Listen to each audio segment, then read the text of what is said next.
Can you actually build a business as a side hustle while you're working full time?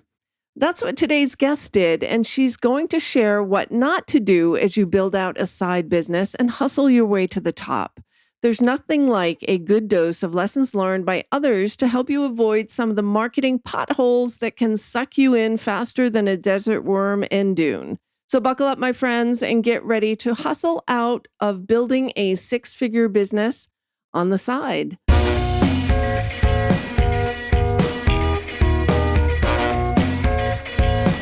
Welcome to Life After Corporate, your ultimate guide for making the leap from corporate leader to entrepreneur. I'm Deb Boulanger, entrepreneur, executive leader, and founder of the Launch Lab for Women Entrepreneurs. This is your time to break through the glass ceiling once and for all and get your ticket to the C-suite. Come back each week to get the leading strategies, advice, and tools that will give you the skills and confidence you need to replace your corporate paycheck. Are you ready? Let's go. Welcome back to another episode of Life After Corporate, my friend. And if you're new to our show, welcome home. It's here that you get trusted advice and tools to move your business forward with confidence and replace the salary you left behind. And I want to shout out to those of you who take the time to rate the show and leave a review. It really means so much to me personally. And it also helps others who are part of this great resignation discover our show and get the support they need to stay on track as they launch a business.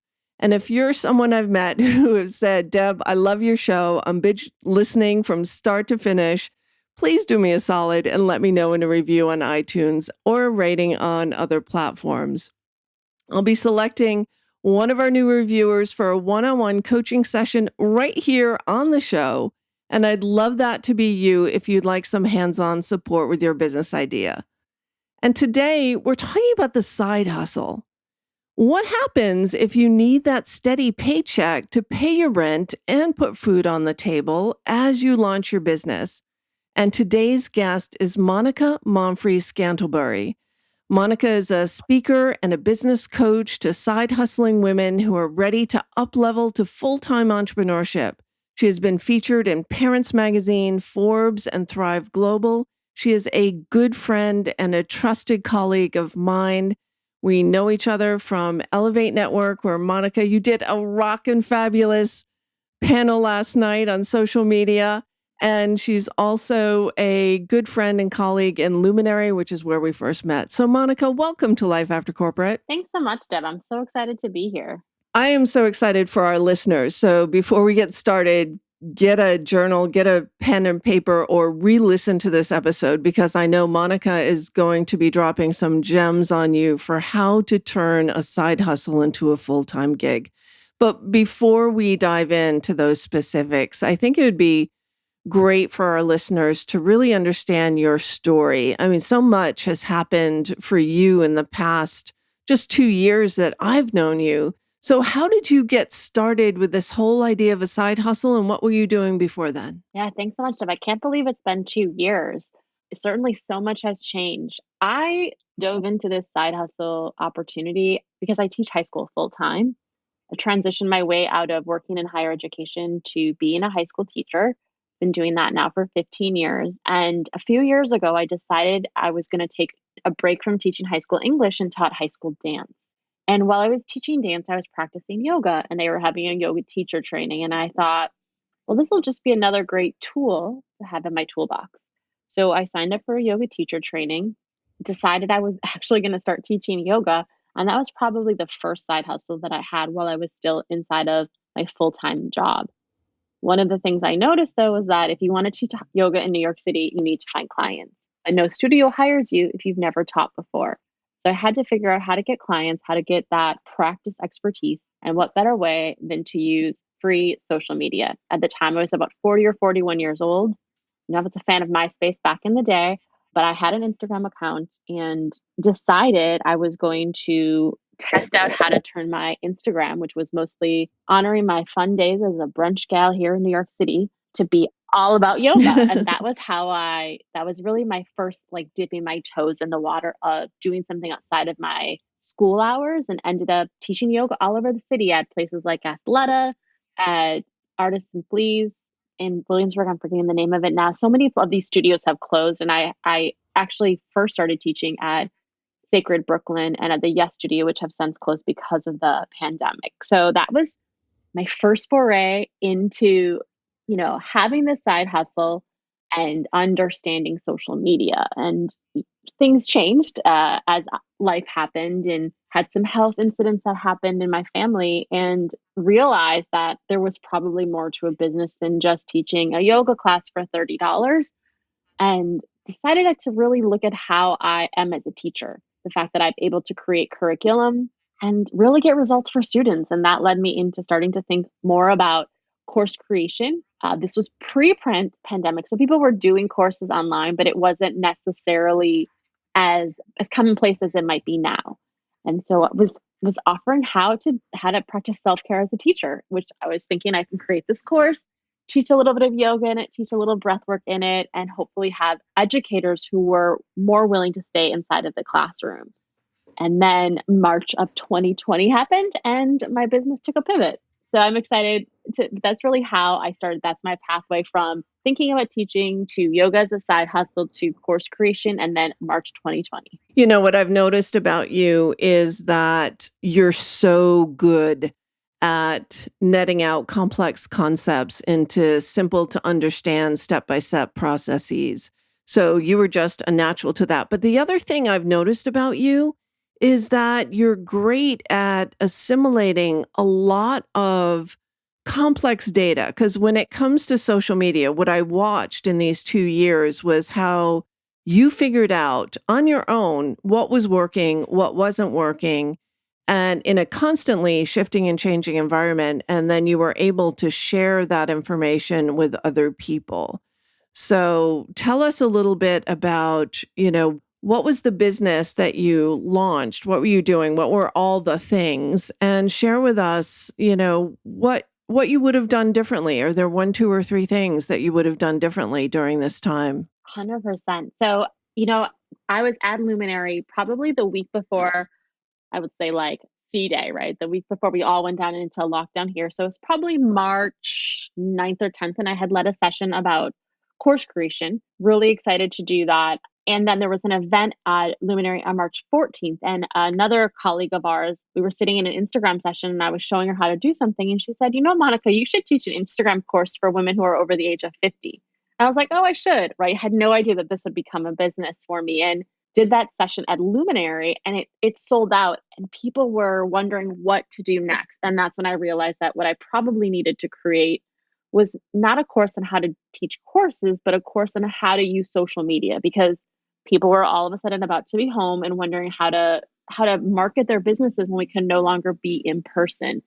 And that led me to create my first course around social media called the Gram and Grow Collective. And it was a live coaching program, 6 weeks long. And selling it out, I think I was charging $185 or $285 for it. And I was excited when 8 people signed up and went through. And that's when I realized that I was onto something. And I want to say that I only had about 4,000 followers at the time, which can seem like a lot if you're just starting out. But when we think about the fact that most Instagram social media gurus or experts are 10,000, 15,000, 20,000. So I was pretty small to have this much impact. And then once I started that course, really honing in on how to create the community that I'd always created inside my classroom, but in a virtual setting instead. Looking back, a couple of the things that were getting in my way of being able to scale faster than what I did, even though I feel like I scaled pretty fast, was Mhm. I had always thought that a side hustle could be like $7,000 a year, right? Just enough money to pay off my student loans each month. I didn't really think about the fact that I was actually able to create an income on this. And so when I was mapping out how I was going to price, I wasn't thinking that this could be something that might allow me more freedom. So I didn't really honor the fact that, like, I wanted to have more than just $7,000 a year, because when you're a teacher, $7,000 a year sounds like a lot of money until you get into the business idea of understanding all the things that it takes to run a business. And that would so my first thing. Yeah. I mean, that's a great Yeah. raise, right? If you're a teacher, 7 grand is a great raise. but as a side hustle. And I remember thinking that as I was watching you launch these mini courses, I'm like, how is she ever going to make a living at this and be able to transition from teaching to full-time entrepreneurship? So how did you raise your prices, or what happened next? Yeah, I think what happened next is number one, hiring a coach and thinking about like, was I really being honest with what I wanted this to do for me? And I wasn't. And I think that's one of my mistakes is not being honest. Like, why are you starting your business? The second thing I had to release, and I struggled with this for a while, and when I went to Luminary, Kate is kind of the first person I said, "Oh, I'm just a teacher," and she's like, "You're not just a teacher, you're a teacher." Was releasing the story that we have as teachers about our worth and about how things are easy for us, and so charging for them can seem really odd, right? Like, it's just easy for me to teach you how to do this. It's easy for me to solve your problem, and not realizing that that easy aspect is what makes me an expert. And so the second mistake I had to really that I made was not owning the fact that as a teacher, I'm an expert in how to teach, whether I'm teaching high school students or teaching female entrepreneurs how to use social media. And when you're an expert, charging expert prices. It's taking me, I'm still, and I will still say I'm still working through that, but I do think it's something that happens inside of our culture, especially when we talk about educators. And one of the things I had to stop doing is entering networking places and say, I'm a teacher first. I started saying, I have a side hustle. I coach entrepreneurs around social media and I teach full time because when people heard me say teacher, they already created an idea of who I am. And I noticed when I started saying that I'm an entrepreneur with six-figure business and I teach, more of my teachers were able to let go of the story that they were just a teacher and instead see them as the side hustlers or as the coaches that they were. And then they were more willing to invest in themselves because they were no longer identifying as just a teacher. And that's really, even when I go into networking events now, I sometimes say add on, I'm a teacher on the back end of this because of how we view teachers in our current culture. That's a huge mindset shift, and I love that, how you, first of all, had to own what you really, really wanted and not just, a few crumbs to pay off your student loan, and then, acknowledging your expertise and being paid as an expert. So that's huge, and that subtle shift of how you put the entrepreneur first and the teacher second. What else did you learn? And the third thing is, and this is probably the thing I think all side hustlers need to own up first, is we'll wait, or I waited until I was making money to decide I could hire. And the reality is I needed to hire first. And I'm not saying hire in the sense of like get a business manager or somebody to run ads, but whether it's hiring a virtual assistant to manage my calendar or a social media manager. And I'll always say asterisk by social media manager because you do need to understand what your strategy is first, but really stepping into owning that once your idea is set and you maybe sat down with a coach that you're ready to invest in somebody else to do it. Solopreneurs do everything, but when you're a side hustler, you still have that 9 to 5. So for me, it was having the VA, being able to now think about, well, who can write my emails because I'm not doing it consistently. So investing in a copywriter. And I don't think that I should have invested right away with thousands of dollars, but had I invested a little bit sooner, I might have seen more return on my investments sooner. And so I think it's just realizing we don't have to do everything. Side hustlers are great at thinking we can do it all. And I'm great at thinking I'm a jack of all trades, especially as a teacher.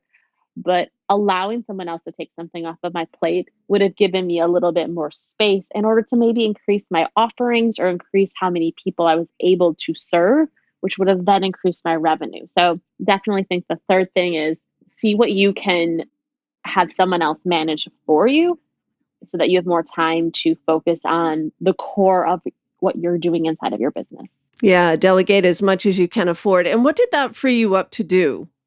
So what were you doing with that extra time that you had? I can imagine, when you're teaching full time and you're doing your business, that kind of help is really monumental to what you're then able to create. Because I see you as a creator. And what I noticed during this time was you were creating all of these programs and selling them pretty rapidly. So, what did you learn from all the programs that you launched, and how many of them are you still keeping? And how is this informing what your strategy will be in this coming year? Yeah, so the one thing I would say I'm really bad at is getting my money. And this sounds so weird because we should all be really good at getting our money, but I noticed that I've had a membership for a while that and sometimes people's credit cards stopped working for a variety of reasons. They expired. They had one person, things just happen. And I would get the notifications and I wasn't following up to talk to the person because I felt embarrassed. I was like, oh gosh, I don't want them to think I'm greedy. I need them to put in a new credit card. And so having my virtual assistant actually take on some of that, close some loops inside of my business to make sure I was getting paid and being able to say to her, because she didn't have any sort of emotional attachment to number one, to the money or a relationship attachment to the client. She was just simply saying, like, hey, this happened. Can we fix it? And so I will say that kind of giving her the tasks that I might have been too close to actually helped me get more money and make more space and keep my clients happy, which at the end of the day is what is most important, that the clients are happy and that we can still be friends if we started off this relationship as friends before we became clients. So that was really helpful. I just remember thinking like, I'm letting all this money sit out here because I'm too afraid to follow up. And she was like, let me do it. I'll follow up. I'll move your clients around. That's a great use of a Yeah, that's a great use of a virtual assistant, to go in and chase the credit cards that are expired or not processing. But what about your core offers? How did the past couple years inform, because I know we try a lot of things out and you're a creator. We share that kind of creator gene of trying out new things. What things are you keeping that you learned, and what things are you letting go? Yeah, well, what I realized is after doing social media, so many odd times I would get on calls with people to talk about Instagram. And what ended up happening is we were talking more about their business strategy because having your Instagram set up to convert doesn't work if the item that you're trying to convert on isn't organized well, or you haven't really thought through the landing pages, the sales pages. So what's really happening now is we're still talking about Instagram. I'm still talking about how to sell on social media, but starting with first, like, what are you trying to sell on social media? What does your offer look like? What does your course look like? What do you want to do with growing your social media? Because sometimes I would have clients come to me and say, I just want to have a bigger following on Instagram, but to what end do you want that following? So what I'm keeping is still some work around social media and selling on social media. But what I'm really diving back into is what that original program was before the pandemic, the course or offer creation, and thinking about, if you've sold this before, what do you love about it? What do you want it to do for you now? And being able to move my clients through a process just like I do inside of my classroom, starting with the end in mind. And then once you know what that end is, how are you going to get your clients to that end? And how are you going to make sure that your business can get to the end as well, utilizing social media? So 100K by design really starts by thinking about your intuition. What do you want to offer? What resonates with you? What do you love? Dialing in on those one or two core offers, designing them, implementing the Instagram or the social selling strategy that works with the client, and then delivering results on repeat, which means that in order to make space for clients to be able to do this great work, I've had to let go of my membership. I had a low ticket membership that was really a small mastermind for people who were newer to their business or just looking for a little bit of support as they're maybe in other people's coaching programs. And I love the community I created, but there's not enough of me, especially since I'm still teaching, to go around for my one to one or my program clients as well as my mastermind. And I think that also gets to the point where not every single offer we create has to be forever. So my membership is closing at the end of December and I'm sad about it, except that I know that those people who are the core members will still be inside of my containers, whether it's in a Facebook group, whether I do, alumni events for people or one-off workshops. I don't lose them as clients just because I close that particular offer for right now. And I can also come back to it. I think our businesses have seasons and the season of my membership has come to an end, but it also means that now I can grow this other part of my business, the 100K by design, which is really the like core intuition offering that I want to have. And that highlights my expertise as both an educator, curriculum designer, and a social media expert. I love that. And the lesson here is that frequently clients will come to you and say they need one thing, but it's actually something that's later on in their customer journey. And it's really up to us as the experts to say, well, wait a minute, if you want that, to what end, as you said, what are you enrolling people into if you have a kick ass social media strategy? And also the other point is, and I've made this point before too, it's really hard to make a lot of money if your first offering is a membership program. And a lot of people go there, especially on the side hustlers, say, well, I'll just build out a membership program and it'll be $27 a month or whatever that is. And it takes a lot to build up a community like that, and the care and feeding of that community is no small task either. And so I love that you're focusing on the six-figure, what did you call it? The six-figure course creator? Yeah, it's 100K by design, so it's really focusing on, yeah, 100K this by idea design. that we just don't create something. It just doesn't all of a sudden happen. There's a design factor to it, which harkens back to being an educator. And I think in the beginning, I tried to keep my experience as a teacher really separate from what I was doing as a coach and as a strategist. But there's no separation. What we see, so often people don't complete courses that they purchase, and it might be the person. Sometimes, I mean, I raise my hand. I haven't completed every single course I've bought, but sometimes it harkens back to the design structure of the course and the reality that adult learners are different. So when we're thinking about how we design something, again, thinking about the wants of your client and the needs. What do they need to go through in the design process, and making sure that happens before you maybe hit what they truly desire. Because again, I realized when I was doing my coaching on Instagram, people wanted to make money, but if they weren't optimizing their Instagram bios or they weren't optimizing their Instagram links, it didn't matter how much the strategy was working. Some of those foundational pieces had to be set up. And that's the same whether it's Instagram or your coaching offer or your business. Yeah, absolutely. So, what would you advise someone who wanted to start a side hustle business today and had the desire to get to 100K so that they felt comfortable in making that transition? Frequently, that's the bar, right? So, someone says, "I want to make six figures," or "I want to replace my corporate paycheck," and for some, that's a big number. So, where do you advise people get started if they want to start as a side hustler? The first place to start is the thing that you're already creating or working inside of, so you're not having to learn something new. That's number 1 for me, right? If I'm already a teacher, creating courses makes sense.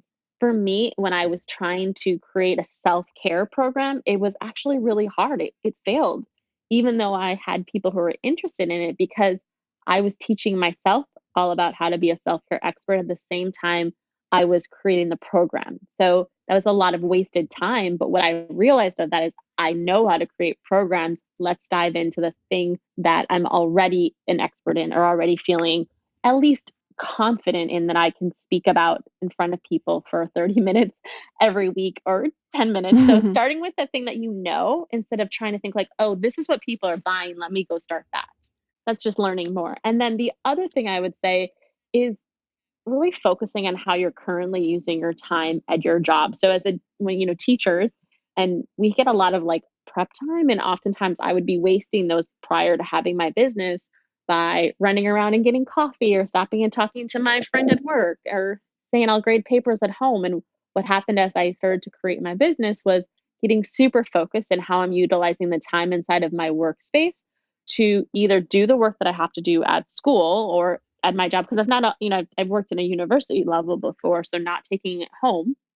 And then setting up time, like if I have a break, how can I utilize my lunch break to help me do my social media? What are the things that I can do inside of the breaks that I have? So I'm using my time as wisely as possible.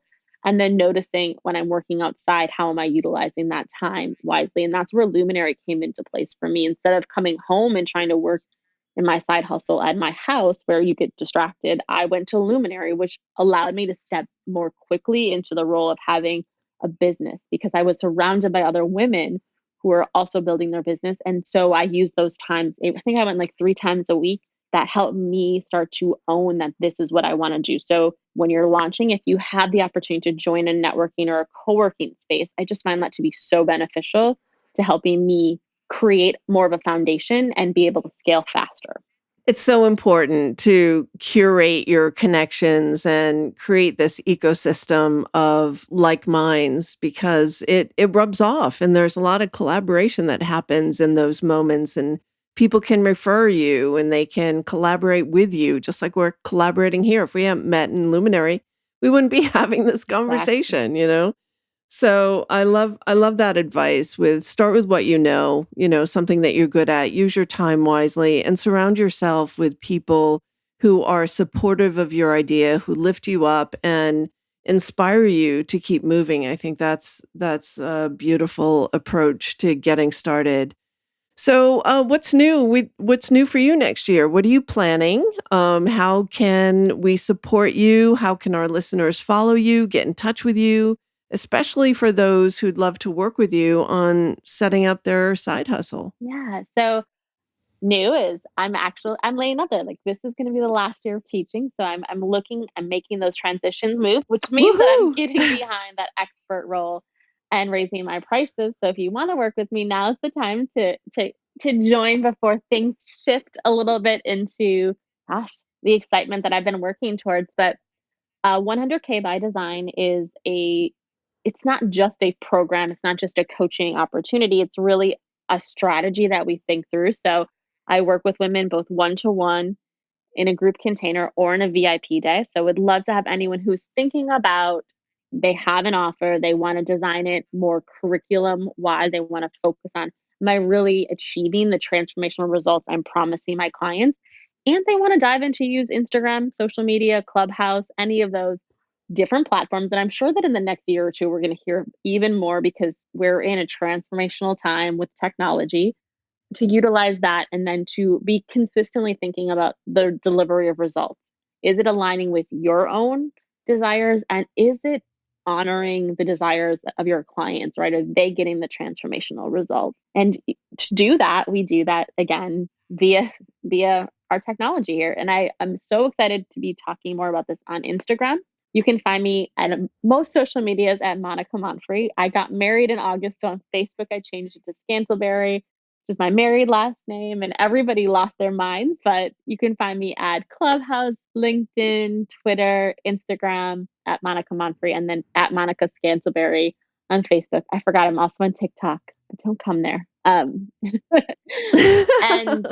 what's probably going to be happening in 2022, I would anticipate, is also I'm thinking about the idea of some in person events, whether that is a summit in person or a retreat, but a Mhm. little bit more kind of harkening back to that opportunity, that community is so important to me. And I love bringing like minds together. And I think there's so much value. So that is really 100K by design is open. There's a few more spots left for 2021. Otherwise, we'll be diving into 2022.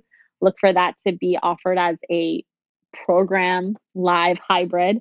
And if you're, ready to just dive in, VIP opportunities also exist as well. And just for the sake of our listeners who are taking notes, you spell Monfre, Monfre. So it's at Monica Monfre. And that is Instagram and all other social handles. Monica, it's just been such a pleasure to spend this time together. And as you were speaking, I'm like, oh my God, Monica and I should collaborate on an event or a retreat. Would love to do that Yeah. with you and be so much fun sharing your wisdom on the 100K by design, how to turn your side hustle into a full time gig. It's been a great pleasure talking with you today. Thanks so much, Deb. I'm so excited to be here and I look forward to what we're going to create in the future. I know. It's so fun, when you have sometimes I just pinch myself in the morning when I wake up that I just get to think up things that are cool things to do that deliver people value and then launch them. I mean, there's really nothing quite like being in control of your time, your creativity, the impact that you make with the world, and the money that you make. So that's it for now, my friends. See you next time.